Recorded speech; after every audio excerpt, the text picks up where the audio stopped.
The friendship between Palestine and the EU is a long-standing one. The fruit of this friendship is apparent in these hard times, which need solidarity and mutual support in the face of a global enemy, which is hitting every country and every people. Palestine and the EU relations stood the test in the time of crisis. The representative of the EU, Mr. Sven von Bergström, is with us today in this special interview to speak about the EU support to face coronavirus pandemic in Palestine. Welcome, sir. Good afternoon. Thank you very much for having me. Even though coronavirus is hitting the worldwide, including Europe, but the EU has decided to support Palestine by 71 million euros. Why did you take this decision in this hard time? I think it's absolutely necessary for us, the EU, as a global actor, to be responsive to the needs of our partner countries. You may have been informed that on the 8th of April, just 3 days ago, the EU has taken a decision of mobilizing 15.6 billion euros in support of public health and economic needs of our partner countries. It's obvious that Palestine cannot be overlooked, and I'm very glad to be able to announce, and I did this before the Prime Minister Steyer when he met all the other international partners 2 days ago, that the EU is mobilizing 71 million euros. These 71 million euros are monies we have already allocated to Palestine, but where we decided to either front load or to reallocate in order to respond to the priority needs of the Palestinian people, on the basis of the plan formulated and presented by the Prime Minister, but also in relation to other appeals from the United Nations. Yes, as you said, the announcement of this support was during your meeting with the Palestinian Prime Minister, Dr. Mohammed Shtayeh. What can you tell us more about this meeting, and what are the most important things that you have discussed with each other? But first of all, the Prime Minister outlined his vision of what needs to be done in the short term. And he explained that the government needs an amount of $137 million in order to accommodate the short-term public health needs. This, of course, has been discussed as well with the United Nations, who did an exceptionally good job here. And you may remember, OCHA has launched a UN appeal of 34 million euros. And this is, of course, coordinated closely with the PA authorities. Now, what we are doing here right now is in order to address not just the public health priorities, but also the social and economic consequences. If you want me to, I can explain this in more detail. Please. Is that fine? Good. Yeah. Of the 71 million, of course, a key concern is that people who are employed receive their salaries.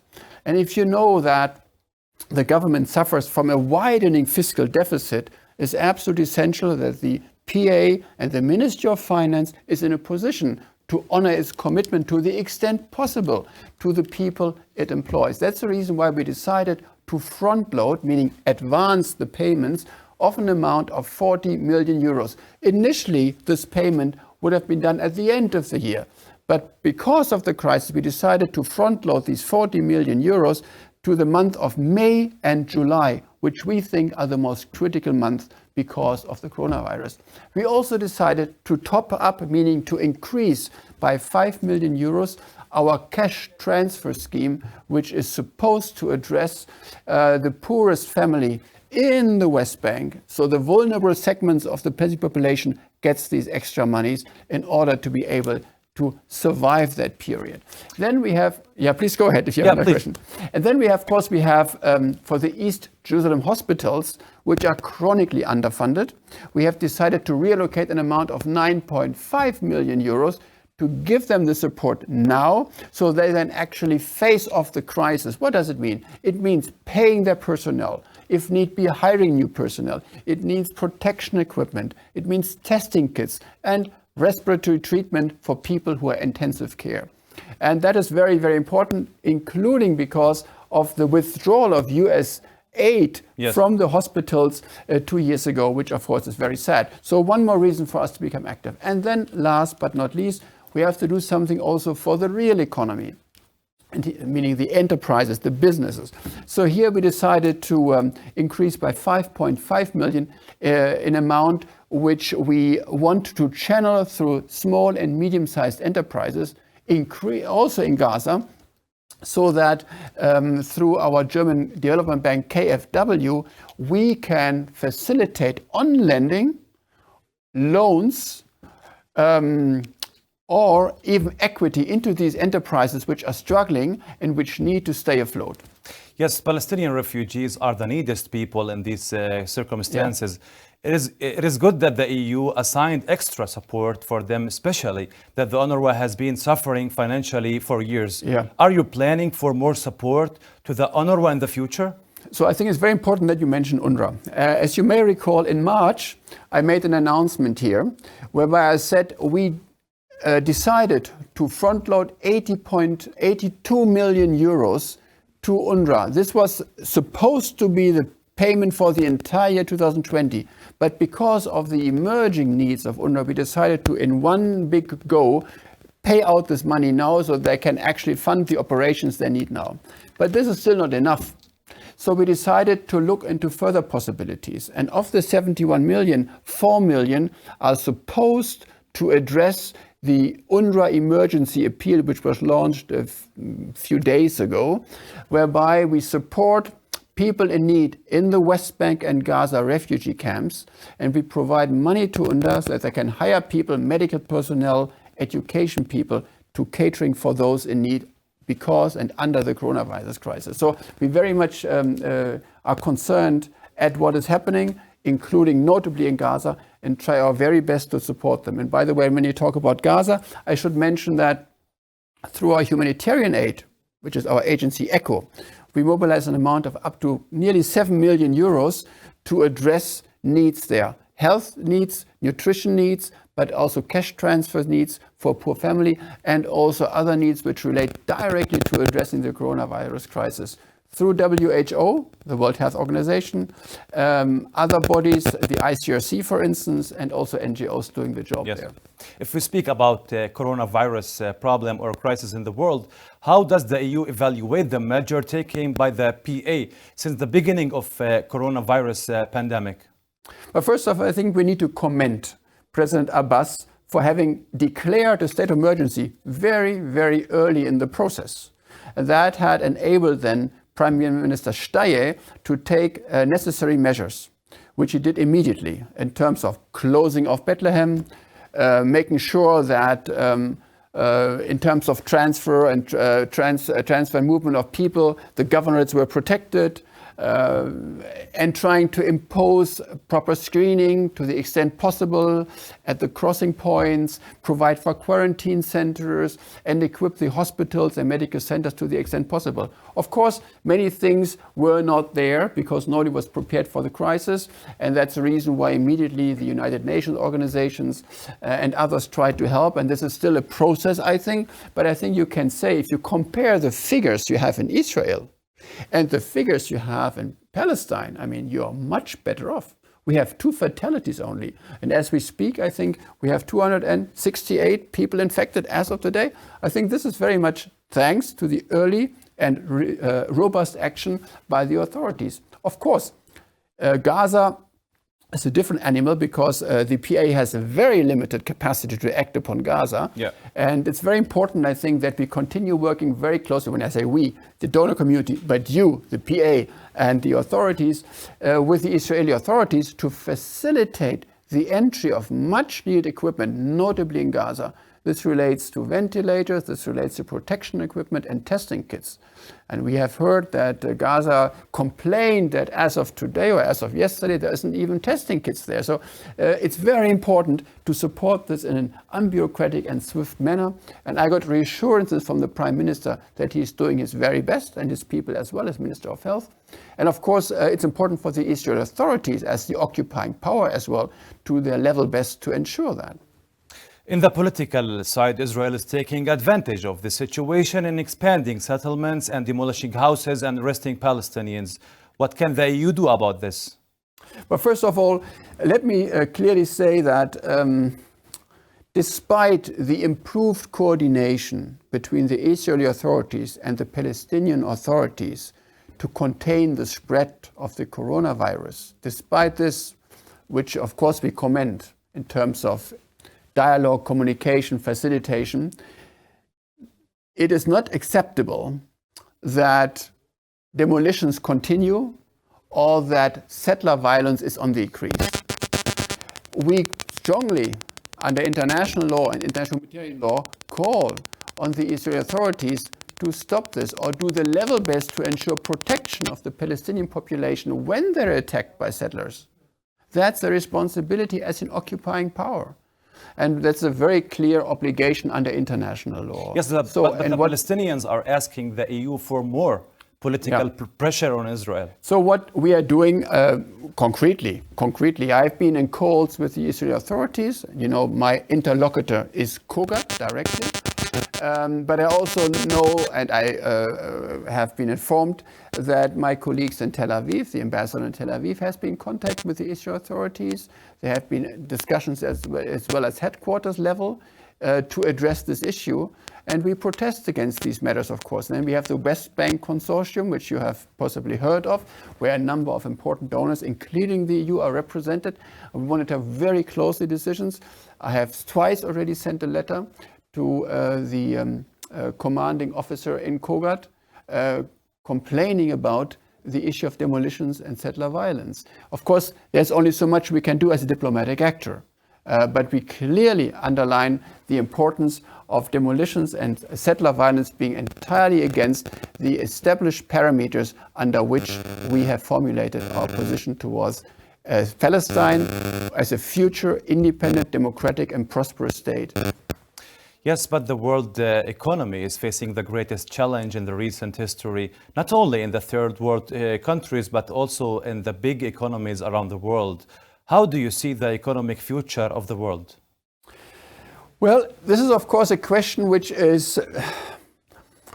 we have been asking ourselves for quite some time now. And to everybody, it shouldn't be a surprise that this pandemic challenges the notion of how we cooperate internationally. In these times of globalization, of interconnection, no country can afford the luxury to think it is still an island.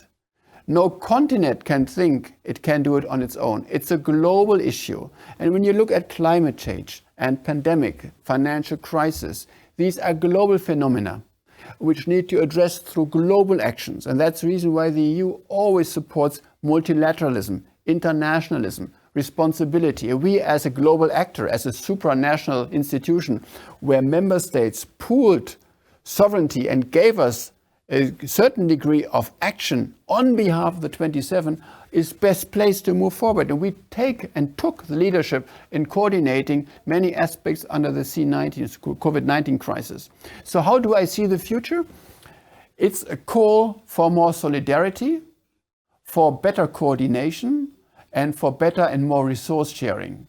This starts at our level as EU amongst the member states in order to address the issues, whether they relate to public health, for instance, coordinating the procurement of medical supplies, equipment and drugs, convincing industries to quickly move to help us out on vital production we need, for instance, for testing facilities or testing kits or ventilators, but also stockpiling the necessary amounts that those countries or member states in need can get it. That we invest more into research. The EU has, for instance, established an amount of 140 million euros to help public and private research agencies to come up with a vaccine, etc., etc. And on the economic front, of course, that we become flexible, and we have done so in the EU, for instance, by ensuring that we have very stringent budget deficit rules under the EU treaties. For instance, we cannot have an annual budget deficit beyond 3% of GDP. This, we have basically said, doesn't exist anymore because countries need to have the ability, the capacity to quickly act upon this and spend more. We have, for instance, in a way, be very flexible on state aid. We allowed now our countries that they can inject money into their enterprises which are fledgling, which have problems to survive.